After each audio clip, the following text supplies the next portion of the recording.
Ito na naman, another blush na bagay sa ating mga Pinay.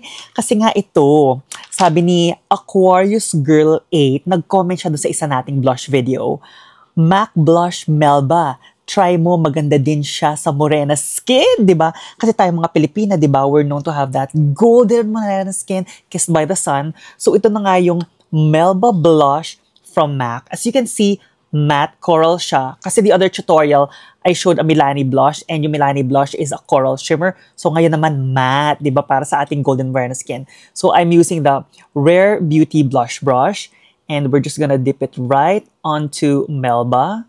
Tapos nun, pagpag mo lang yung iba. Tapos nun, you're just gonna tap it right from the middle part of your cheekbones, going towards the outside. And then whatever's left, just smile and just brush it through the apples of the cheeks. Diba sis? Ang ganda! Tamang-tama si Aquarius Girl 8. Ngayon, gawin natin sa kabila. Again, tingnan mo, wala ah. So we're gonna dip it. Tapos, pagpag mo lang yung excess. You're gonna start right here again, right in the middle. Pagkatapos nun, going towards the hairline.